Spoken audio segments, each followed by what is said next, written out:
November is Pancreatic Cancer Awareness Month. The disease remains one of the most challenging cancers to prevent, diagnose, and treat.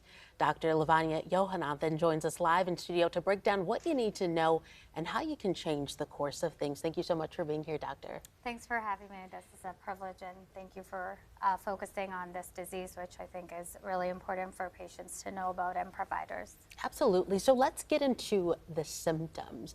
How is it first detected often? Yeah, that's a very good question. I always say that it depends on where in the pancreas the tumor may be or the mass may be. So sometimes when it's in the head of the pancreas, patients will turn yellow or become jaundiced, which is pretty alarming. So that usually prompts them to go to the emergency department. And sometimes it's vague complaints like abdominal pain or back pain, weight loss, loss of appetite. And then there's a huge proponent that is genetically driven as well.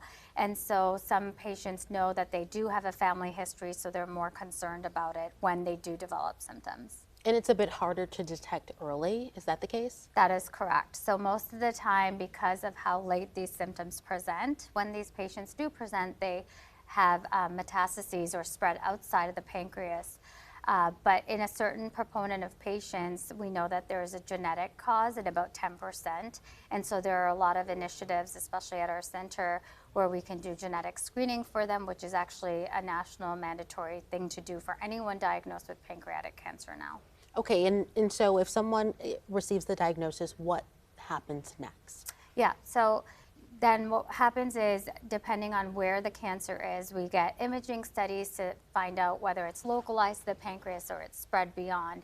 And if it's localized, then usually surgery is a role, and that's what my group does. It's myself and two of my other partners, Dr. Ryofi and Dr. DeMar. We work with Michigan healthcare professionals. And then if there's some features that suggest that it may be a bit more advanced, we call borderline resectable or locally advanced, then it really becomes a multidisciplinary approach.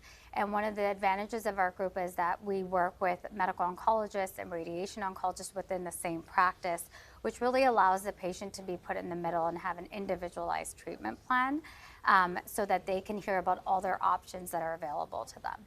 And when it comes to cancer of any kind, how important is diet and nutrition?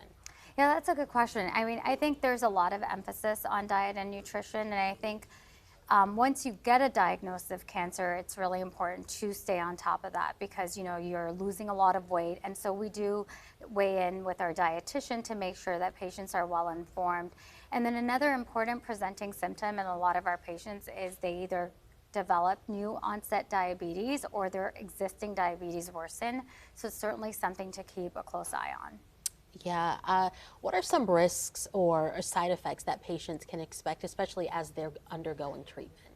Yeah, so it depends. So if someone is being considered for surgery first, then we see them and we make sure that they're fit to undergo the extent of surgery that they need. So we get them to see our cardiologist and try to mitigate any of their risk factors to make sure they're in the best case scenario to undergo a pretty substantial operation. If patients need chemotherapy, then they meet with our team of medical oncologists who then talk to them about the different type of chemotherapy regimens. And then it really becomes patient-centered based on some of the other medical problems that they may have to see which agents they can tolerate. But one of the unique things about being in a practice where we have multiple disciplines within the same organization is that we really can come up with an individualized treatment plan, which is really patient-focused. And if someone wants to find more information about you or your group, how can they do that? Yeah, so we work for Michigan healthcare professionals, and we have a website online, and also we work out of Cornwall, Royal Oak, and also Troy. And we're really easy to get a hold of, and we have multiple clinic days to see patients with this problem. And some of the other diseases we focus on is liver cancer, bile duct cancer, stomach cancer, and then debulking surgery for patients who have advanced gynecologic disease and appendiceal cancers as well. So we do a whole spectrum of cancer surgery. Yeah, great work that you all are doing. And thank you so much for bringing awareness to this. Really great conversation. Thank you for having us.